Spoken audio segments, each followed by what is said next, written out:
Assalamualaikum. Welcome back to Psychology Junction with Sana Nisa. Welcome to another video. First of all, happy Independence Day to my whole Pakistanis.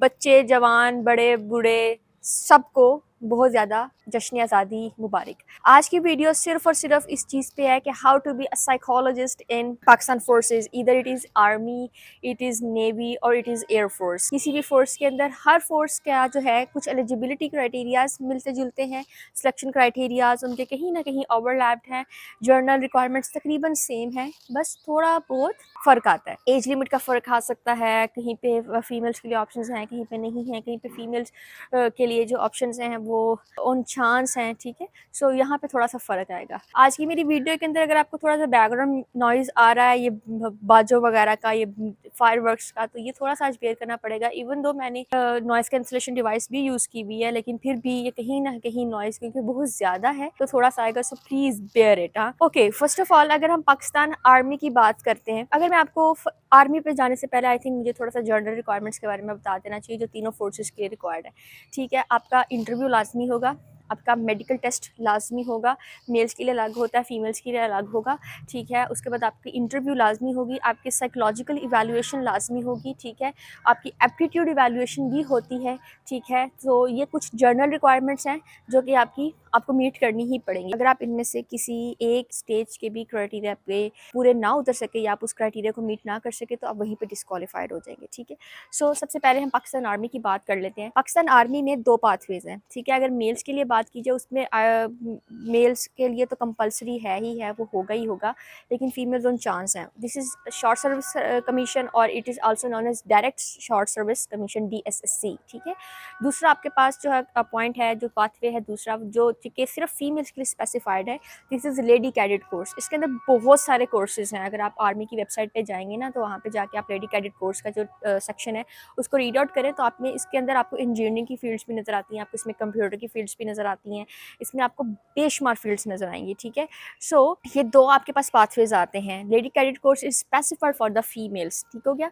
सो आपके पास जो eligibility criteria है वो आपका जो bachelors की degree आपके पास minimum required होती है आपको, ठीक है। आपकी BS एटलीस्ट लाजमी हुई हो किसी HEC रिकग्नाइज्ड इंस्टीट्यूट से, आपके जो CGPA है वो 2.5 अबव होना चाहिए। अगर आपका CGPA 3 अबव है और आपने साथ MS MPhil भी किया गया तो ये तो फिर सोने पे सुहागे वाली बात हो जाती है।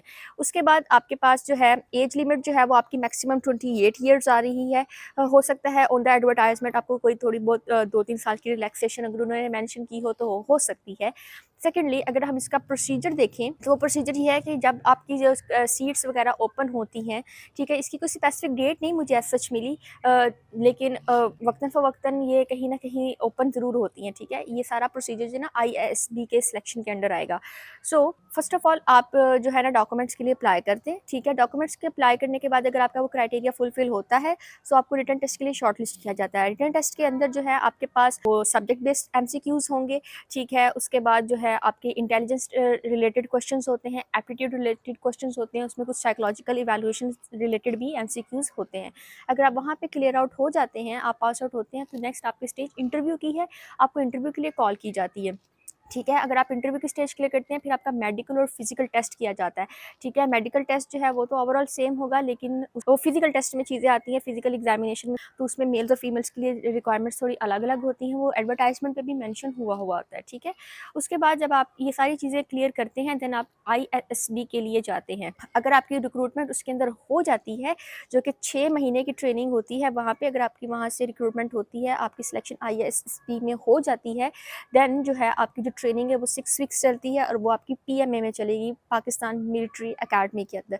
So this is a basic general procedure for the Pakistan army, जो कि हम इसमें इनरोलमेंट या अपने आप को रिक्रूट करवा सकते हैं, ठीक है। अगर उसके बाद आपकी ISB की ट्रेनिंग वगैरह पूरी होगी है तो उसके बाद आपने मिनिमम 7 ईयर्स का कॉन्ट्रैक्ट आर्मी के साथ साइन करना होता है कि आप अपनी 7 ईयर्स तक सर्विसेज आर्मी को देंगे। Meanwhile during course, during study, during training आपको मंथली स्टाइपेंड भी मिलता है, और जब आपकी ट्रेनिंग पूरी हो जाती है तो जो आपको इनिशियल रैंक है वो कैप्टन का दिया जाता है। सो ये सारा हो गया हमारे पास पाकिस्तान आर्मी की बात। अगर हम पाकिस्तान एयरफोर्स की बात करते हैं, उसका भी तकरीबन सारा प्रोसीजर सेम है। आपका पहले टेस्ट होगा, फिर इंटरव्यू है, मेडिकल है, आपका फिजिकल टेस्ट है, ठीक है, आपकी साइकोलॉजिकल इवैल्यूएशन है, आपकी एप्टीट्यूड इवैल्यूएशन है, उसके बाद जो ईयर्स एज रेंज है जो आपकी, वो तकरीबन आप कह लें कि 25 से 27-28 साल है। फिर आपको जो इनिशियल रैंक है, इसमें भी आपकी तकरीबन 6 महीने की ही ट्रेनिंग है, और इसके अंदर भी आपको जो स्टाइपेंड मिलेगा ड्यूरिंग स्टडी, ड्यूरिंग ट्रेनिंग, आपको मंथली स्टाइपेंड मिलता है। और आपका जो इनिशियल रैंक है upon completion of the training जो है वो आपका फ्लाइंग ऑफिसर का आएगा। अच्छा, अगर अब हम बात करते हैं पाकिस्तान नेवी की, ठीक है, तो इसके अंदर मुझे इनकी एक अच्छी चीज़ वेबसाइट पे मिली जो कि उन्होंने डेट्स मेंशन की हुई थी कि तकरीबन 27 नवंबर से 11 दिसंबर के ऑनवर्ड तकरीबन इस रेंज के अंदर अपनी डेट्स ओपन करते हैं, ठीक है। हाँ, और पीछे मुझे पाकिस्तान एयरफोर्स में एक चीज़ बतानी भूल गई आपको कि जो फीमेल्स के लिए सीट्स हैं वो रफली एवरी 2 ईयर्स ओपन होती हैं, तकरीबन 2 साल के बाद, ठीक है। It's rough, so minimum 2 years तो हैं ही। अच्छा, उसके बाद अगर हम पाकिस्तान नेवी में शिफ्ट कर रहे थे, तो हम पाकिस्तान नेवी में ये बात कर रहे हैं कि जी हमें एक रेंज मिल गई डेट्स की, कि वो 27 नवंबर से 11 दिसंबर के दरमियान अपने सारी एडवर्टाइजमेंट्स वगैरह ओपन करते हैं। शॉर्ट सर्विस कमीशन के थ्रू ही ये भी होगा। एज रेंज इसमें थोड़ी सी ज़्यादा है, 21 से लेकर 30 साल तक की है आपकी, ठीक है। और CGPA की रिक्वायरमेंट इसमें ज़्यादा है। पाकिस्तान आर्मी और पाकिस्तान आर्मी और एयरफोर्स में CGPA मिनिमम रिक्वायर्ड है 2.5, ठीक है, आउट ऑफ 4। लेकिन पाकिस्तान नेवी के अंदर मिनिमम CGPA रिक्वायर्ड है 3, ठीक है, 3 एंड 3 अबव होना चाहिए। MS MPhil हो गए तो वो लोग कैंडिडेट्स प्रेफर किए जाते हैं बिकॉज उनका एक्सपीरियंस थोड़ा ज़्यादा होता है as comparatively to BS students और BS ग्रेजुएट्स। देन आपका जो है इवैल्यूएशन वही होगी। अगर आप शॉर्ट लिस्ट होते हैं, शॉर्ट लिस्ट के बाद आपको टेस्ट के लिए बुलाया जाता है। सो इट्स नॉट कंपलसरी, यहाँ पे कोई ऐसी स्पेसिफिक चीज़ मेंशन नहीं थी कि टेस्ट होगा या नहीं होगा, लेकिन टेस्ट के सेक्शन में ये चीज़ मेंशन थी कि अगर आपको टेस्ट के लिए कॉल की जाती है तो पॉसिबल है वो आपका डायरेक्ट इंटरव्यू और मेडिकल कर लें, ठीक है। आपकी वो साइकोलॉजिकल इवैल्यूएशन करेंगे, आपका मेडिकल होगा, आपकी फाइनल, इसके रिक्रूटमेंट्स के 3-4 स्टेजेस हैं। पहले इनिशियल मेडिकल टेस्ट लेते हैं, फिर आपकी आप उस स्टेज पे क्लियर करते हैं, आप सेकंड स्टेज पे जाते हैं, तो उसके बाद फर्दर आपको फिर फिजिकल टेस्ट के लिए कॉल की जाती है। आपकी फर्दर इवैल्यूएशंस के बाद आपको एक दफ़ा फिर फाइनल मेडिकल लिया जाता है, ठीक है। तो ये सारी चीज़ें, हाँ, एक चीज़ यहाँ पर आपको रेकमेंड की जाती है कि आप जब भी मेडिकल टेस्ट के लिए जाएँ तो आप मेडिकल टेस्ट के लिए जाने से पहले अपने ईयर्स, अपने कान और अपने टीथ, इनकी प्रॉपर क्लीनिंग करवा लें ENT स्पेशलिस्ट से, ठीक है। टीथ के लिए भी आप जा सकते हैं डेंटिस्ट के पास, और ईयर्स के लिए आप ENT के पास चले जाएं और इनकी प्रॉपर अच्छे से क्लीनिंग वगैरह करवा लें।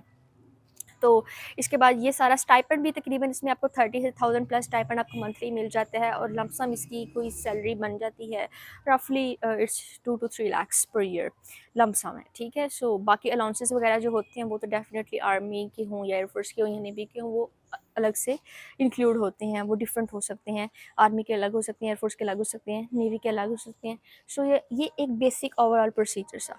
सो आज के पर्सपेक्टिव से चूँकि हमारा इंडिपेंडेंस डे है, मैं एक मैसेज ज़रूर देना चाहूँगी अपने कंट्री के लोगों को, अपनी यूथ को स्पेसिफिकली, कि कल सुबह मुझे मेरी एक दोस्त ने कॉल करती, सुबह मुझे एकदम से वीडियो कॉल किया, वह sleeping, and she said happy independence day, ना जश्न आज़ादी मुबारक।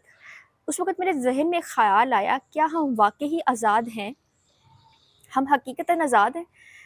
हम ज़हनी ग़ुलाम हैं सोशल मीडिया के, हम ज़हनी ग़ुलाम हैं? क्या हम हमारा जो मुल्क है ना, यकीन करें, ये खित्ता ज़मीन का एक ऐसा हिस्सा है, एक ऐसी जगह पे है जहाँ पे आपको हर तरह का मौसम, हर तरह की फसल, हर तरह का फल मिलता है।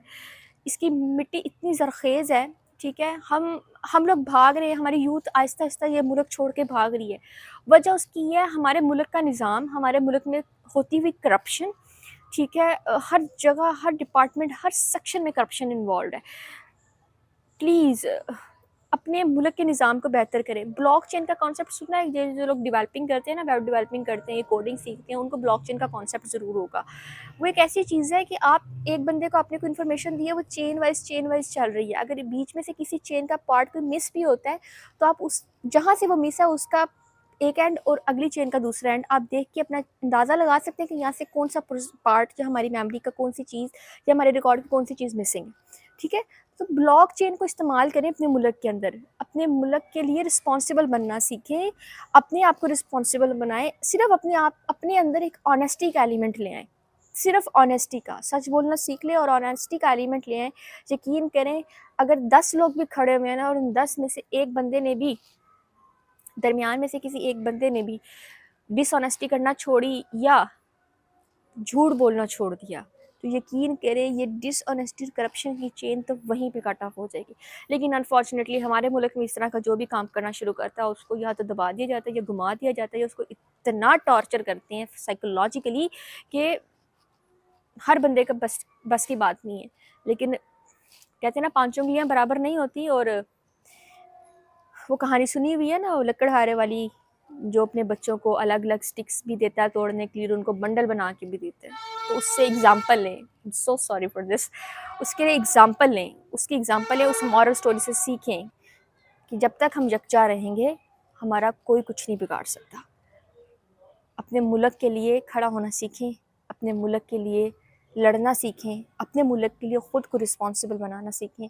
यकीन करें, ये इतना कामयाब होगा मुल्क कि दुनिया रश्क करेगी पाकिस्तान पे।